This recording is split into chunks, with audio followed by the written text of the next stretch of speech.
A paz do Senhor Jesus, estamos iniciando mais um Instantes Finais, a sua aula de escatologia no seu lar. E eu quero agradecer mais uma vez por sua audiência, a você que gosta de estudar as profecias bíblicas, a você que gosta da escatologia, a você que gosta do livro do Apocalipse e diariamente está aí assistindo, acompanhando o nosso programa, a você que tem feito da sua casa uma sala de aula, a você que já está aí com a sua família reunida, com a sua Bíblia, o seu caderno de anotações, a você que tem também participado da nossa programação, enviando a sua mensagem, a sua dúvida, a sua pergunta, enfim, a todos vocês que estão assistindo a nossa programação, que Deus te abençoe e que as bênçãos de Deus continuem sendo derramadas sobre você e sobre toda a sua família. Eu gostaria de lembrar mais uma vez aquilo que você já sabe, né? Diariamente nós falamos isso aqui no programa, você tem várias formas, várias maneiras diferentes de assistir o nosso programa, você sabe disso, né? Além do canal de televisão, você pode assistir pelo YouTube. Em 2 canais diferentes, você tem o Rede Brasil Oficial e o IEADPE Oficial. Você também tem a opção do site www.iadpeplay.org.br e a mais nova opção é através do aplicativo Rede Brasil TV. Você pode baixar lá no Play Store e você pode assistir de qualquer lugar do seu próprio celular, né? Então, você tem várias formas de participar, de assistir a nossa programação. E se você quer enviar uma mensagem, uma pergunta, uma crítica, uma sugestão, você fica à vontade. Esse número aí do WhatsApp está aparecendo na sua tela. Não é só para você tirar a sua dúvida, não, mas também para você externar o seu sentimento, a sua opinião sobre o programa Instantes Finais.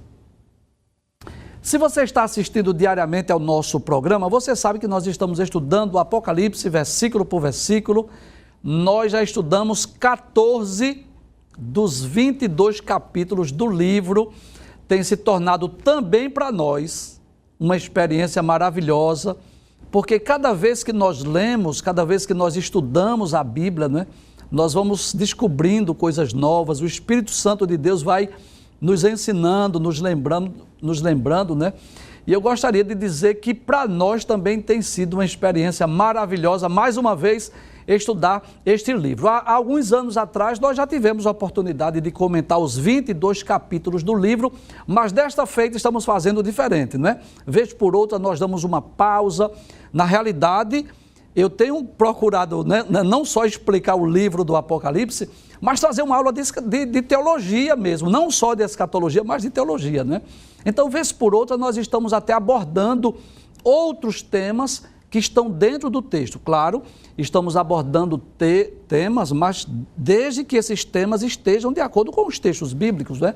Por exemplo, muitas vezes falamos aqui sobre evangelismo, falamos sobre louvor e adoração, falamos sobre os seres angelicais.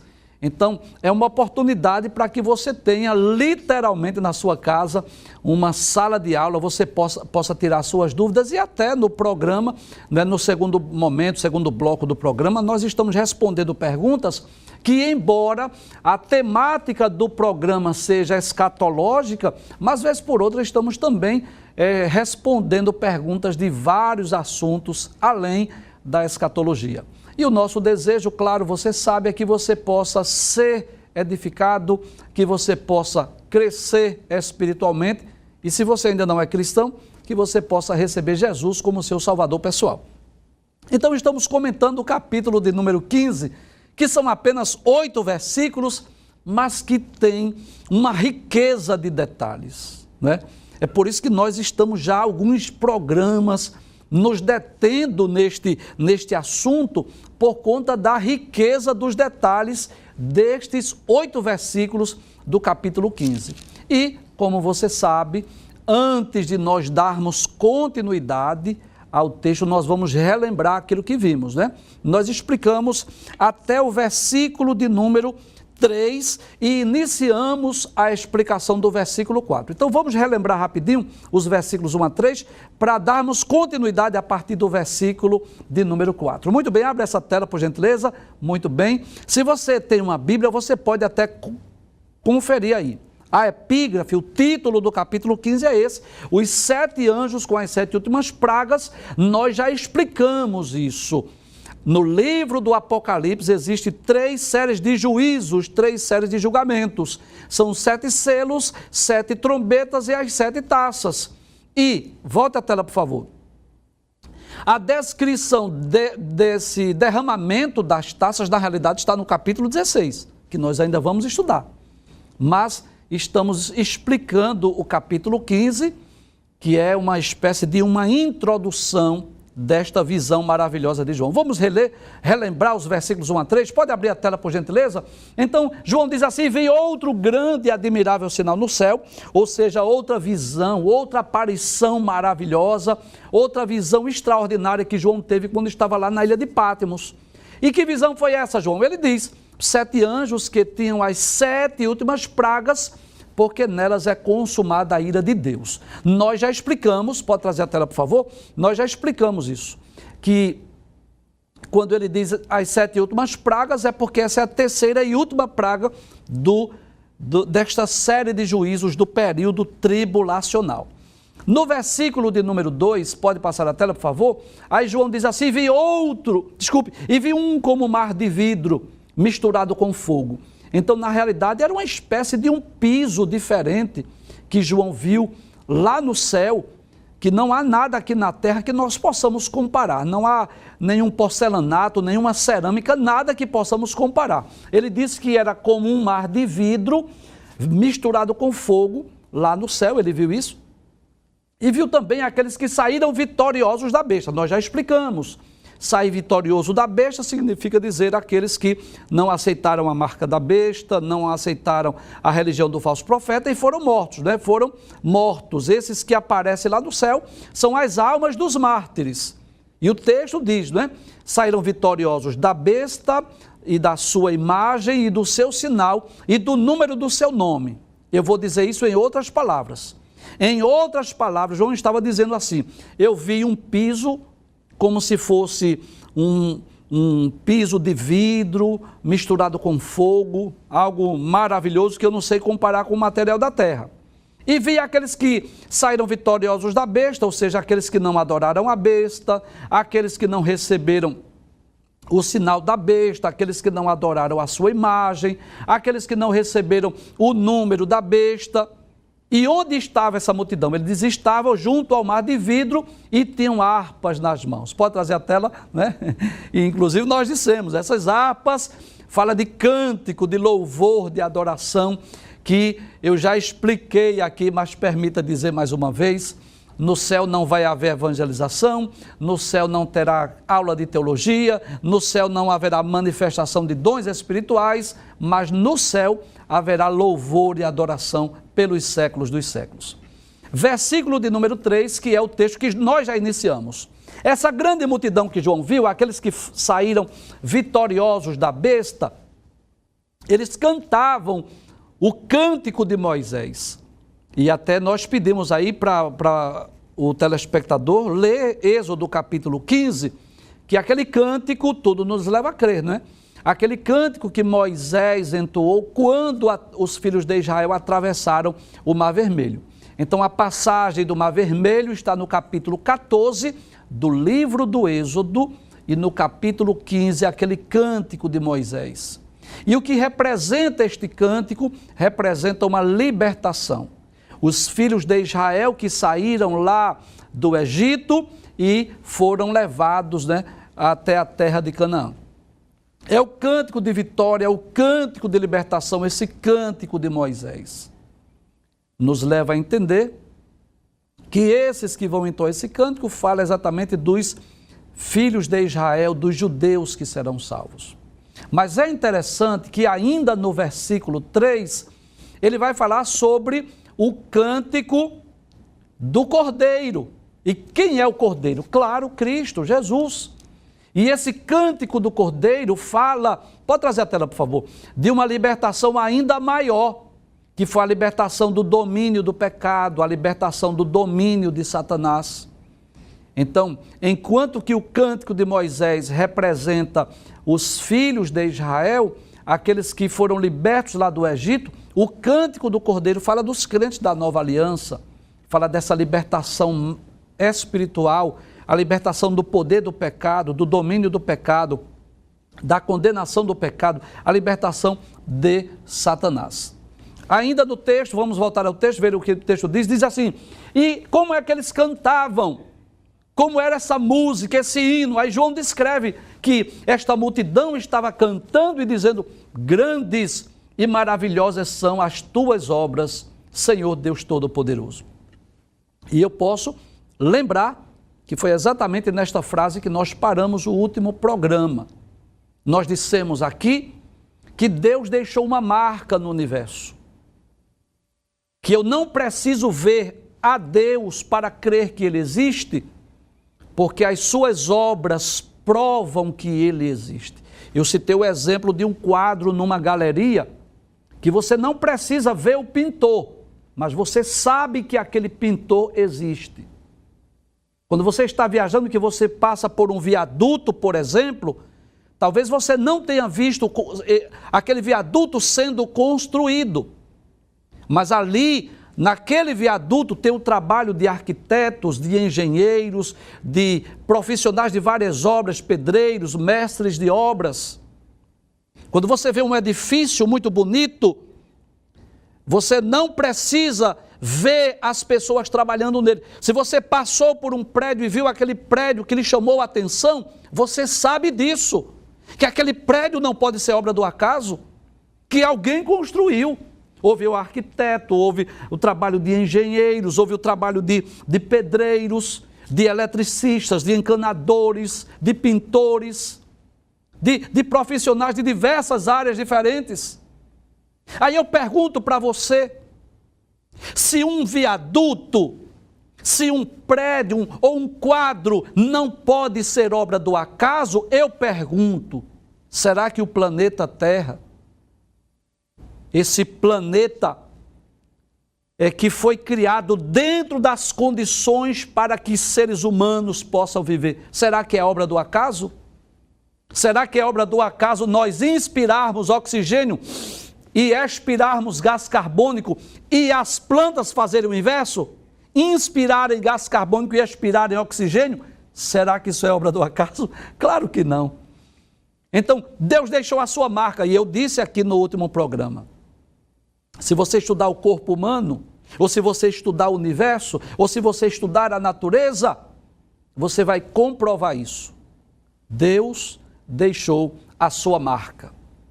E é esse o cântico desta multidão no céu. O cântico de Moisés, o cântico do Cordeiro.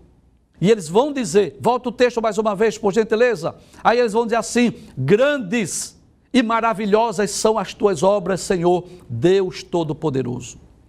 E a Bíblia traz vários textos bíblicos, pode trazer a tela, por favor? Vários textos bíblicos que falam sobre estas grandes, essas maravilhosas obras de Deus. Permita-me ler aqui alguns versículos. Salmo 92, o verso 5, o salmista diz assim, quão grandes são, Senhor, as tuas obras. Muito profundos são os teus pensamentos. Então o salmista, já há cerca de mil anos antes de Cristo, há 3 milênios atrás, já estava falando quão grandes são, Senhor, as tuas obras. Nós podemos ler ainda no Salmo 111, o verso de número 2, grandes são as obras do Senhor, procuradas por todos os que nelas tomam prazer. Nós poderíamos ler ainda o Salmo 139 e o verso de número 14, que diz assim, eu te louvarei, porque de um modo terrível e tão maravilhoso fui formado. Maravilhosas são as tuas obras e a minha alma o sabe muito bem. Então nós não podemos negar essa verdade, que as obras de Deus, os feitos, as maravilhas de Deus são coisas grandes, são coisas maravilhosas. E lá no céu, aquele grupo que são os mártires da grande tribulação, aqueles que durante a grande tribulação não aceitaram a marca da besta, não adoraram a sua imagem, não participaram daquela religião imposta pelo falso profeta, estarão onde? No céu. Fazendo o quê? Cantando. O que mais? Tocando, com harpas nas mãos. E o que é que eles vão cantar? O cântico de Moisés, lembrando da libertação do Egito. O que mais? O cântico do Cordeiro, lembrando da salvação. E falando sobre as grandezas, sobre as obras de Deus. Volta o texto mais uma vez, por gentileza, dizendo: grandes e maravilhosas são as tuas obras, Senhor, Deus Todo-Poderoso, né? Que é o El Shaddai. Mas não só isso, eles vão enaltecer também a justiça de Deus e dizer: justos e verdadeiros são os teus caminhos, ó Rei dos Santos. Então este é um dos muitos textos da Bíblia onde enaltece a justiça de Deus. Pode trazer: justos e verdadeiros são os teus caminhos. Então Deus, ele é justo. Deus não comete injustiça. Às vezes, nós não compreendemos a forma, o modo, a maneira de Deus agir, porque somos limitados. É impossível que um ser limitado como nós somos possamos alcançar a mente de Deus. E às vezes nós não somos capazes de entender ou compreender por que Deus agiu assim em alguns momentos da vida ou da história da humanidade. Mas eu gosto de falar sobre a justiça de Deus e mostrar à luz da palavra de Deus que nós, seres humanos, estamos sujeitos a sermos injustiçados ou a cometermos injustiças. Mas Deus não está sujeito nem a uma coisa nem a outra. Deus não pode ser injustiçado e Deus não pode cometer injustiça. E a Bíblia fala sobre isso. Salmo 145, verso de número 17, diz assim a palavra de Deus: justo é o Senhor em todos os seus caminhos. Em outras palavras, Deus não pode cometer injustiça. Esse é um dos atributos que estão mais evidentes nas páginas da Bíblia. Em todas as suas ações, em todas as suas decisões, em todos os seus juízos e julgamentos, Deus sempre agirá com justiça. O texto diz ainda que Ele é santo em todas as suas obras. Lá ainda no livro do Apocalipse, no capítulo 16, versículo de número 5, que nós vamos estudar nos próximos programas, a palavra de Deus diz assim: e ouvi o anjo das águas que dizia. Isso é um ser angelical aqui. E o que é que esse anjo vai dizer? Justo és tu, ó Senhor. Ele vai enaltecer aqui essa justiça de Deus. Aí ele diz que és, e que eras, e santo és, porque julgaste estas coisas. Então nós já explicamos aqui que a justiça de Deus, que ela é invariável, que ela não sofre alterações. Veja que coisa interessante. A justiça de Deus é um dos atributos que nós chamamos de atributos comunicáveis, que Deus compartilhou com o homem, com os seres humanos. Veja, observe que coisa interessante. Existem pessoas justas, mesmo não sendo cristãs, mesmo não sendo evangélicas, mas são pessoas justas. Então, a justiça é um atributo que Deus compartilhou, que o homem pode ser justo, mas há um detalhe aqui, que a justiça humana, ela é limitada. A justiça divina, ela é ilimitada. A justiça humana pode sofrer variações, alterações. A de Deus não. Deus é sempre justo. A justiça de Deus é plena, completa, perfeita, total e absoluta, enquanto que a justiça humana, ela é relativa. Então, por exemplo, um juiz pode ser justo em uma causa e ser injusto em outra, mas Deus não. Deus nunca será injusto. O que pode acontecer, eu já disse e eu vou repetir, é que Deus pode agir com justiça e eu, falho e imperfeito como sou, não compreender o porquê de Deus agir daquela maneira. Mas tenho essa certeza que Deus não comete injustiça. Lá no livro de Esdras, no capítulo de número 9, versículo de número 15, a palavra de Deus vai dizer assim: Ah, Senhor Deus de Israel, justo és. E eu poderia ler ainda no Salmo de número 7 e verso de número 9, falando ainda sobre a justiça de Deus em todas as suas obras, em todas as suas decisões, em todos os seus caminhos, em todos os seus julgamentos, enfim, em todas as coisas, Deus sempre agirá com justiça. Salmo de número 7, verso de número 9, diz assim: Tenha já a fim a malícia dos ímpios, mas estabeleça-se o justo, pois tu, ó justo Deus, provas o coração e a mente. Então, nós vamos perceber que neste cântico celestial, eles também, essa grande multidão que saiu vencedora da besta, estarão enaltecendo a justiça de Deus. E por que eles vão enaltecer a justiça de Deus? Porque Deus os recompensará com a vida eterna, com as mansões celestiais.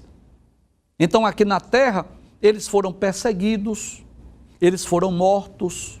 Com certeza, muitos deles foram torturados antes da sentença de morte, mas depois que ocorre a morte física, onde a sua alma aparece? Onde essa alma é vista? No céu. E é como se eles estivessem recebendo, é claro que não é tribunal de Cristo, é claro que estamos falando de um estado intermediário, mas eles estão enaltecendo a justiça de Deus, como que diz assim: sofremos, fomos perseguidos, fomos mortos, mas Deus nos coroou, nos galardoou, nos deu os céus aqui. E por que eles estão também enaltecendo a justiça de Deus? Porque a praga a terceira e última praga de juízo, de castigo, de julgamento, será derramado sobre a terra. Então, é por isso que nós falamos nos programas anteriores. As pessoas costumam perguntar: como é que Deus vai mandar essa praga de juízo, de castigo sobre a humanidade? Simples. Veja a multidão aí, que será morta, simplesmente porque serviu a Cristo. Volta o texto novamente, para nós concluirmos o versículo 3. Aí diz: grandes e maravilhosas são as tuas obras, Senhor Deus Todo-Poderoso. Justos e verdadeiros são os teus caminhos, ó Rei dos santos. Então, é Deus que reina sobre os santos. É Deus que reina sobre o seu povo. É Deus que reina sobre a sua igreja. E no céu eles estarão entoando este cântico. Vamos para o versículo de número 4. Veja o que diz a palavra de Deus. Quem te não temerá, ó Senhor, e não magnificará o teu nome? Então, o nome de Deus, pode trazer a tela, será temido por tudo e por todos. O ser humano é livre para crer ou não em Deus, para crer ou não crer na Bíblia, para crer ou não crer na vida pós-túmulo, para crer ou para não crer que os homens irão prestar conta diante de Deus. O ser humano é livre. Ele tem liberdade de crer e de não crer, acreditar ou não acreditar. Agora, à luz da Bíblia, eu posso dizer isso, que todos hão de temer o nome de Deus. E aqueles que não temerem nessa vida, porque existem pessoas assim, que vivem como se Deus não existisse, que vivem como se Deus não estivesse sentado no trono, que não temem, não honram, não servem, não adoram a Deus, mas eu quero dizer que no futuro todos os seres humanos, tanto os vivos quanto os mortos, hão de reconhecer que Deus é rei, que reina e que domina e que governa sobre todas as coisas. No dia do julgamento, no dia do juízo final, quando até mesmo os mortos hão de ressuscitar para prestarem conta das suas obras, os homens terão a plena consciência e convicção que realmente Deus existe. Que não era história lendária que se contava, não. Mas que isso é real. Abre o texto mais uma vez para nós lermos. Aí diz: quem te não temerá ao Senhor? E não magnificará o teu nome. Então nós podemos perceber na Bíblia Sagrada que Deus será temido por tudo e por todos. Veja o que diz Jeremias, capítulo 10, versículos 6 e 7. Lá no livro do profeta Jeremias, nós vamos perceber esta frase, que todos hão de temer a Deus. Capítulo 10 de Jeremias, diz assim, versículo 6, ninguém há semelhante a ti, ó Senhor, tu és grande e grande é o teu nome em força. Quem te não temeria a ti, ó Rei das nações? Rei das nações tem um sentido de soberano, aquele que é não apenas criador do universo, mas ele é o provedor, o mantenedor, o sustentador de todas as coisas, e é o soberano, aquele que está assentado no trono e que governa sobre tudo e sobre todos. Não há nada que esteja fora do domínio de Deus, do controle de Deus. E o profeta Jeremias diz isso: quem te não temeria a ti, ó Rei das nações, pois isso só a ti pertence. Porquanto entre todos os sábios das nações e em todo o seu reino, ninguém há semelhante a ti. Isso nos faz lembrar o que está lá no livro do profeta Daniel, quando Deus deu a Daniel a revelação do sonho de Nabucodonosor, aquele sonho da grande estátua, e não só a revelação, mas a interpretação. E quando Daniel foi levado à presença, do rei, para poder revelar o sonho e dar a sua interpretação, Daniel enalteceu, adorou o Deus dos céus. Capítulo 2, versículo 20 do livro de Daniel, ele diz, falou Daniel e disse, seja bendito o nome de Deus para todo sempre, porque dele é a sabedoria e a força. Veja que coisa interessante. A sabedoria pertence a Deus, o poder pertence a Deus. Aí ele diz, ele muda os tempos e as horas. Que coisa interessante. Embora Deus tenha estabelecido os tempos e as horas, mas ele pode mudar, porque ele é soberano, ele é maior do que o tempo, ele é atemporal. Aí ele diz, ele remove os reis e estabelece os reis. Então, ele controla, ele domina sobre tudo e sobre todos. Ele dá sabedoria aos sábios e ciência aos entendidos ou aos inteligentes. Então, abra a tela mais uma vez. Neste cântico, quem não te temerá ao Senhor? Quem não magnificará o teu nome? Porque só tu és santo. É outro atributo de Deus. Eu posso dizer também um atributo comunicável. Deus é santo. Pode trazer a tela, por favor.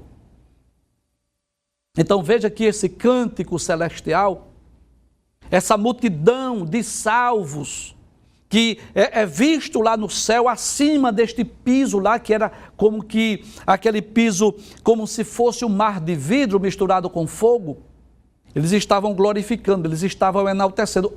É sinal de que a nossa memória não será apagada. Glorificando, exaltando, engrandecendo e enaltecendo a Deus. E ele vai dizer que Deus é santo. E o que é ser santo?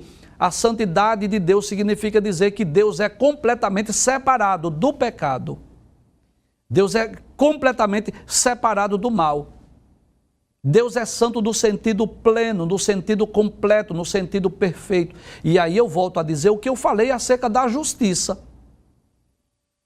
Porque a santidade também é um atributo comunicável que Deus compartilhou com os seres humanos. Só que a santidade de Deus está acima da santidade humana. A santidade humana ela é relativa, ela pode sofrer variações, alterações.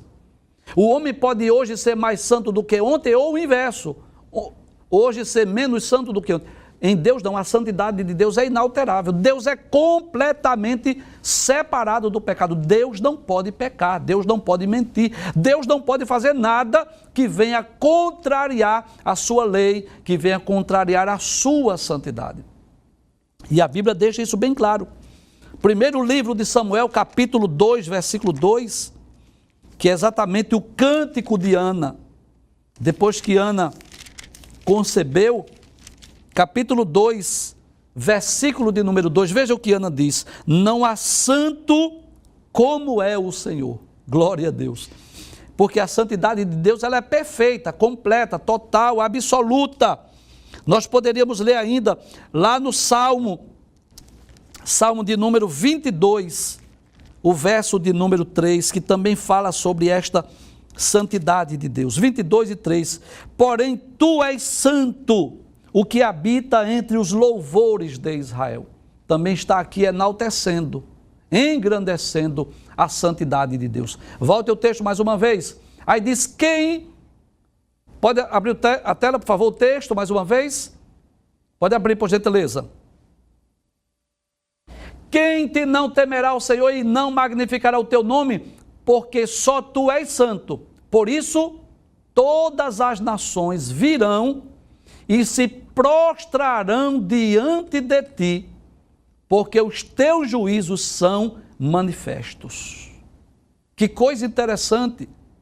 Agora, eles estão cantando um cântico que aponta para o futuro, que aponta para um evento escatológico. Todas as nações virão. Abre o texto mais uma vez, para nós darmos ênfase. Por isso, todas as nações virão e se prostrarão diante de ti, porque os teus juízos são manifestos. Então é como nós já dissemos, que independente de as pessoas crerem ou não na Bíblia, independente de acreditarem ou não em Deus, a verdade é esta, que todos hão de se prostrar, todos hão de se curvar diante da majestade de Deus. E a Bíblia está repleta de textos que nos fala sobre isso. No livro do profeta messiânico, o livro do profeta Isaías, no capítulo de número 66 e o versículo de número 23, a palavra de Deus diz assim: e será que desde uma festa da lua nova até a outra, e desde um sábado até o outro, virá toda a carne a adorar perante mim, diz o Senhor. Então, isso é durante o reino milenial. As pessoas que estiverem na terra estarão adorando a Cristo, que estará lá em Jerusalém. Salmo 86, verso de número 9. Também fala isso. 86, 9. Todas as nações que fizeste virão e se prostrarão perante a tua face, Senhor, e glorificarão o teu nome. Então, aqui o ser humano é livre, já falamos sobre isso. É um dos temas que falamos quase que diariamente sobre o direito, o privilégio que a pessoa tem de fazer a sua própria escolha, as suas próprias decisões. É o que nós chamamos de livre-arbítrio. Deus não obriga ninguém a temê-lo. Deus não obriga ninguém a servi-lo. Deus não obriga ninguém a adorá-lo. Deus não obriga ninguém nem crer nele. Quando alguém se dispõe a buscá-lo, é encontrado de Deus. Quando lá no íntimo, lá no coração, o homem sente esse desejo de conhecer este Deus, aí Deus se manifesta, Deus se revela, Deus se faz conhecido. Mas, quando o homem permite que a sua mente seja invadida ou inundada, digamos assim, por teorias antibíblicas e torna-se, por exemplo, um materialista ou um ateu e não quer crer que Deus existe, é um direito dele. E Deus não obriga ninguém a crer que ele existe. Nós cremos que Deus existe pela fé. Disse o escritor aos Hebreus no capítulo de número 11, pela fé entendemos que os mundos, pela palavra de Deus, foram criados. Agora, o que eu posso dizer à luz da Bíblia é que, independente de crer ou não em Deus, os homens hão de prestar conta diante dele. Os homens hão de se curvar diante dele. Quando nós lemos, por exemplo, lá no livro do profeta Zacarias, que é o penúltimo livro do Antigo Testamento, no capítulo de número 12, versículo de número 10, veja que coisa interessante. O texto diz assim: e sobre a casa de Davi, sobre os habitantes de Jerusalém, derramarei o espírito de graça e de súplicas, e olharão para mim, a quem traspassaram, e prantearão como quem pranteia por unigênito, e chorarão amargamente por ele, como se chora amargamente pelo primogênito. O que significa esse texto aqui?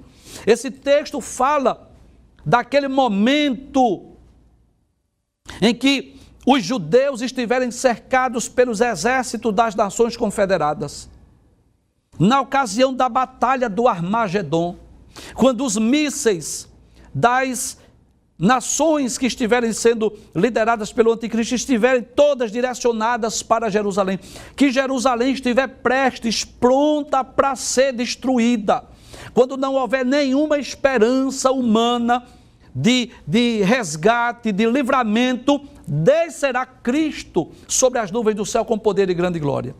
E Cristo virá sobre as nuvens do céu, descendo sobre o Monte das Oliveiras para livrar a nação de Israel.